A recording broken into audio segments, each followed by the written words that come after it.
Olá, pessoal. Vamos dar início a mais uma aula.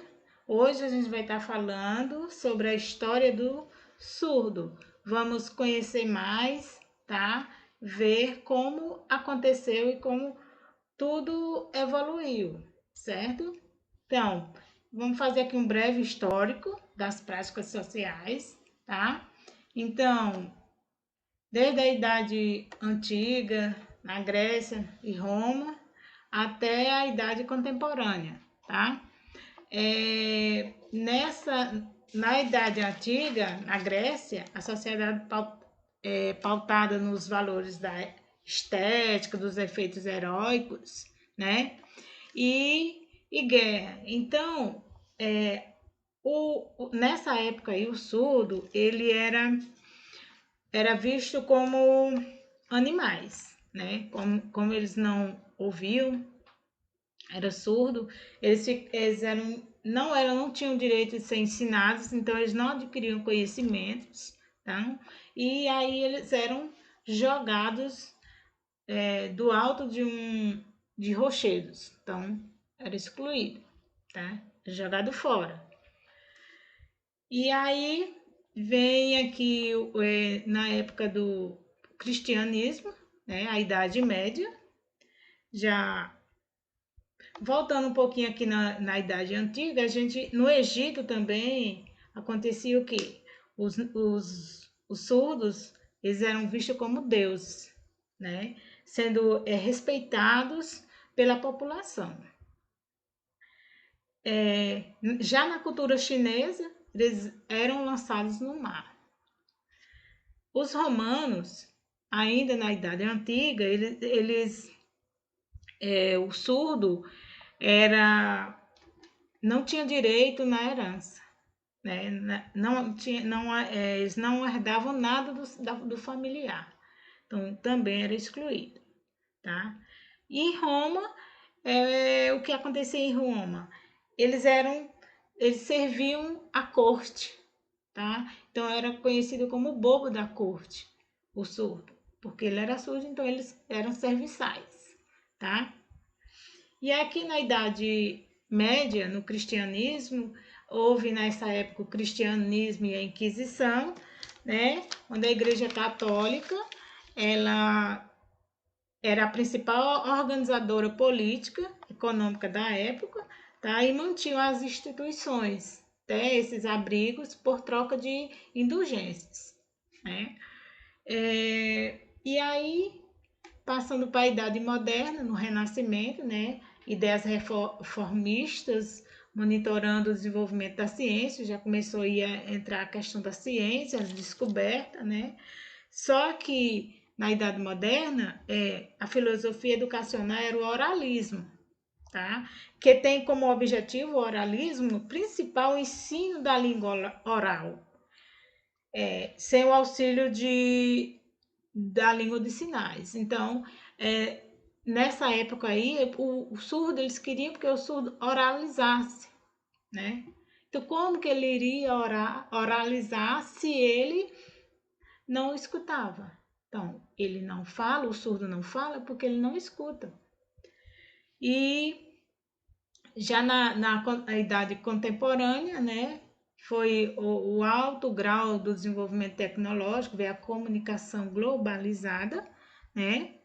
E os educadores e pesquisadores, como Lepel, Bonnet, Grambel, que foi ele era casado com Mabel, que era uma surda também, né? Houve aí a convivência com a diversidade. Aí já foi tendo um outro olhar com a comunidade surda, né? Veja que o surdo passou por várias coisas ruins, viu, gente? E então, houve aí muito isolamento, né, com o surdo, certo? E como acontece a educação do surdo, né? Dos surdos no mundo, no Brasil. Então, no mundo, houve aí um ponto marcante na história, foi o Congresso de Milão, que ocorreu em 1880, né? Lá houve a proibição da língua de sinais nas escolas, aí veio a decadência da língua de sinais. O uso do oralismo, que era obrigatório, então queria que o surdo oralizasse, se ele não ouvia, ele não conseguia oralizar. Né? Então foi proibido usar nas escolas as línguas de sinais, certo? Então, nessa ocasião, a comunidade surda foi excluída dos processos de votação. Até chegar ao Congresso de Milão, as duas principais correntes metodológicas predominantes da educação do surdo era o oralismo e gestualismo, né? Oralizar e os gestos, falar através de gestos, certo? Então, gente, dentro disso, e no Brasil, como aconteceu? A perspectiva no Brasil era os surdos permaneciam muito tempo, né? Ficou a mesma do Congresso que foi decidido no Congresso de Milão, que era o oralismo, certo? E gestualismo. Era proibido o quê? A língua de sinais. Assim foi iniciada uma série de reivindicações pelo direito de usar a própria língua, né? E aí veio os órgãos com a Federação Nacional de Educação e Integração de Deficiência Auditiva, né? Criada em 1977. Lideranças surdas defenderam a legitimidade da Libras. Começou uma luta, né? Onde lideranças defendiam a Libras, certo? E surdez. O que é a surdez? A surdez ou deficiência auditiva é a perda total ou parcial da audição por várias causas, né? Essas causas que pode ser de nascimento, né? Pode ser adquirida. Então, são várias causas que podem trazer a surdez. Então, algumas características da surdez dependem do tipo e da gravidade do problema que a causou. Ela pode ser leve, né? Ela pode ser moderada, ela pode ser uma surdez acentuada, severa ou profunda, né? Então, são essas características que tem a surdez, certo, gente? Então, a pessoa surda, pessoa com deficiência, o surdo, né? Os surdos não devem ser considerados como portadores de deficiência auditiva. Surdas mudos e nem mudinhos. Até porque portador de deficiência já está em desuso, né? Ele não porta uma deficiência, ele tem uma deficiência, então ele é deficiente auditivo, ele é surdo. Então a gente não pode utilizar essa palavra portador de deficiência. E essas palavras surdo-mudo jamais podemos usar, já foi muito usada antes, mas a gente não pode usar. Então a gente quer dizer que ele é surdo, ele não pode ser surdo-mudo porque ele não fala, porque ele não ouve. Então, se ele não ouve, ele não vai conseguir oralizar, certo? São pessoas com limitações, porém possuem identidade, cultura, comunidade, capacidade e língua, que é a língua de sinais. Então, nós não podemos considerar como uma pessoa incapaz. Então, ele tem suas limitações, porém tem uma identidade. Certo, gente? Agora a gente vai ver um pouco das abordagens educativas na educação do surdo. Nós temos o oralismo, a comunicação total e vamos ver primeiro o oralismo. Como eu já tinha dito antes, o oralismo consiste em fazer com que a criança receba a linguagem oral através da leitura, orofacial e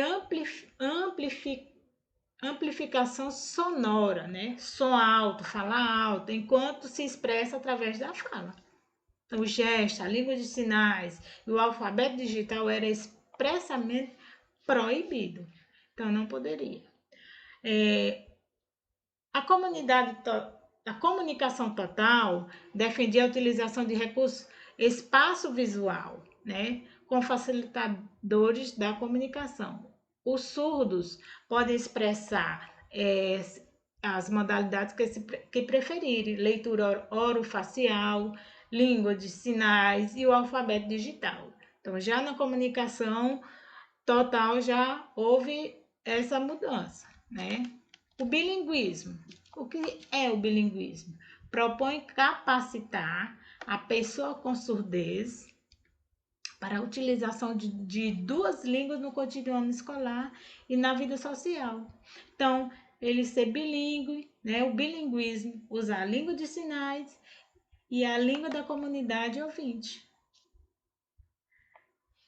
E a pedagogia visual já era uma adaptação no método de ensino, já uma nova adaptação. Favorece o visual mais que o oral, a imagem, os desenhos, vídeos de animação. Então, uma pedagogia mais que visual, através de desenhos, imagens, tá? Enfim. Então, nós temos também a formação da cultura e identidade surda. Como eu já falei, o surdo ele tem sua identidade, né? O papel da formação cultural e identidade surda só foi possível através do reconhecimento da filosofia bilíngue. Quando se aceita uma língua, se aceita o quê? Se aceita a cultura.